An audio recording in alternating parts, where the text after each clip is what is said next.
22 जनवरी को भगवान राम की प्राण प्रतिष्ठा होनी है, लेकिन पिछले कुछ दिनों से चारों पीठों के शंकराचार्य चर्चा का केंद्र बिंदु बने हुए हैं, क्योंकि इन्होंने आमंत्रण ठुकरा दिया है और इस बात पर दबी आवाज में भी कोई कुछ नहीं बोल रहा है।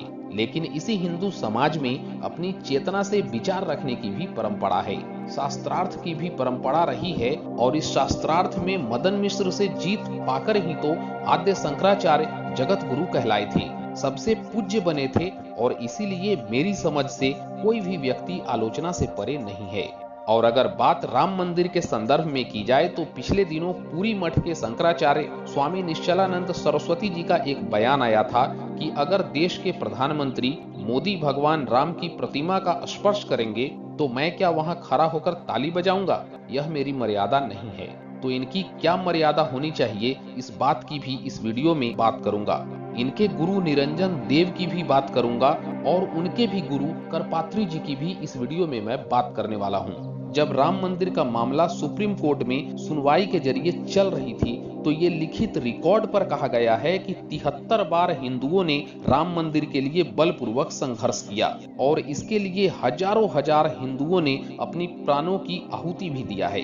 लेकिन मैं आपका ध्यान केंद्रित करना चाहूंगा कि तब क्या किसी भी पीठ से कोई आवाज आई? क्या इन चारों पीठों में से कोई भी शंकराचार्य ने राम मंदिर के पक्ष में कुछ कहा हो?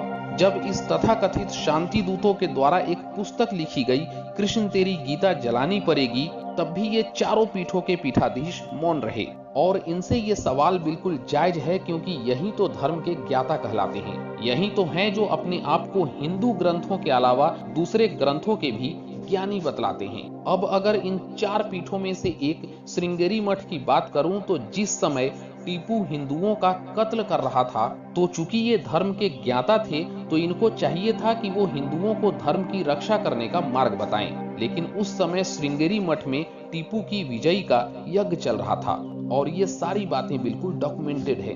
अब जरा इस पुरी मठ के शंकराचार्य निश्चलानंद सरस्वती जी के गुरु करपात्री जी की बात करूं तो आपको मैं बता दूं कि जब अहिल्याबाई होलकर ने काशी विश्वनाथ मंदिर बनवाया था और मंदिर में दलितों का प्रवेश करवाया, तब उस समय यही करपात्री जी थे जिन्होंने घोषणा की थी कि देवता ने इस मंदिर को छोड़ दिया है। और तब करपात्री जी ने पास में ही दूसरा मंदिर बनवाया था जिसमें ब्राह्मण पुजारी के अलावा कोई नहीं जा सकता था। जब वीर सावरकर जी, जो खुद अपने आप में एक ब्राह्मण थे, और उन्होंने जब दलितों को यज्ञोपवीत देना शुरू किया था, तब उस समय के शंकराचार्य ने कहा था कि सावरकर ब्राह्मण की बनाई परंपरा को समाप्त कर रहा है। और इनकी ऐसी मानसिकता की वजह से ही आज काशी विश्वनाथ मंदिर ज्ञान वापी मस्जिद हो चुका है और इसकी भी लड़ाई हम हिंदू कोर्ट में लड़ रहे हैं। लेकिन इस बात पर तो ये चारों पीठों में से कोई भी शंकराचार्य कुछ नहीं बोलेंगे। आपका ध्यान इस तरफ भी केंद्रित करना चाहूंगा कि जब कृष्ण जन्मभूमि को तोड़ा जा रहा था तब वो जाट थे जिन्होंने मोर्चा संभाला था।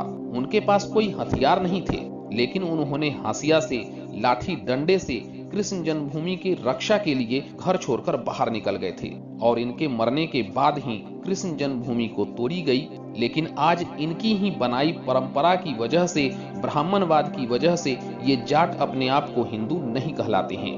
अपने आप को आज के समय में ये जाट नव बौद्ध बोलते हैं। जो भगवान राम की प्राण प्रतिष्ठा होने जा रही है, इसकी लड़ाई 5 सालों से भी ज्यादा समय से हिंदुओं ने लड़ा है। 1717 में जयपुर के राजा जय सिंह ने बाबरी मस्जिद के सामने राम चबूतरा बनवाया था और तब के हिंदू इस राम चबूतरे पर ही अपना आस्था लेकर जलाभिषेक करते थे, राम जन्मभूमि और मंदिर की कल्पना किया करते थे। 1885 में निर्मोही अखाड़े के महंत रघुवर दास ने इस राम चबूतरे के ऊपर छतरी लगाने के लिए कोर्ट में अर्जी लगाई थी, जिसे उस वक्त की अंग्रेजी कोर्ट ने ठुकरा दिया था।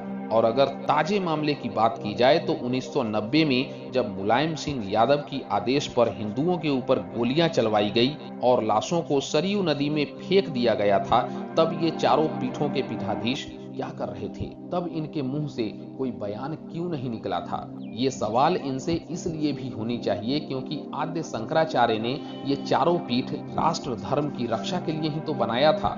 लेकिन इनको समझने की जरूरत है कि राष्ट्र और धर्म ये दोनों दो शब्द होते हैं। जब आपका राष्ट्र ही नहीं बचेगा तो धर्म लेकर क्या करोगे? और वो भी ऐसी ब्राह्मणवाद, जातिवाद धर्म तो हमारे समाज में खोखला होता जा रहा है। यही तो हिंदू समाज को टुकड़ों टुकड़ों में बांट रहा है।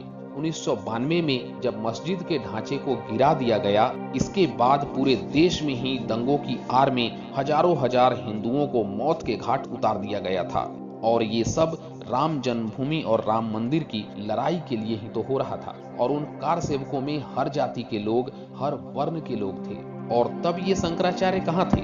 ऐसे वक्त में तो ये कुछ नहीं बोलेंगे, लेकिन इनकी बोली सिर्फ इस बात पर आती है कि इनका आसन उससे ऊंचा है कि नहीं, इनकी मर्यादा हो रही है कि नहीं, और ब्राह्मणवाद पर ही इनकी बोली निकलती है। तो मैं बता दूं कि राम मंदिर की लड़ाई जन जन की लड़ाई है और राम मंदिर किसी जाति का विषय नहीं है। और अब जब रामलला का आगमन हो रहा है तो जन जन के लिए ये स्वाभिमान और गर्व का विषय है। और मोदी जी हर भारतवासी के लिए अग्रणी हैं, मुखिया हैं, और उनको इसका हक दिया जाता है, क्योंकि राजनेता होने से पहले वो भी एक सनातनी है। अगर हमारे विचार से आप संदर्भ रखते हो तो कमेंट बॉक्स में अपना आशीर्वाद जरूर दें। जय श्री राम।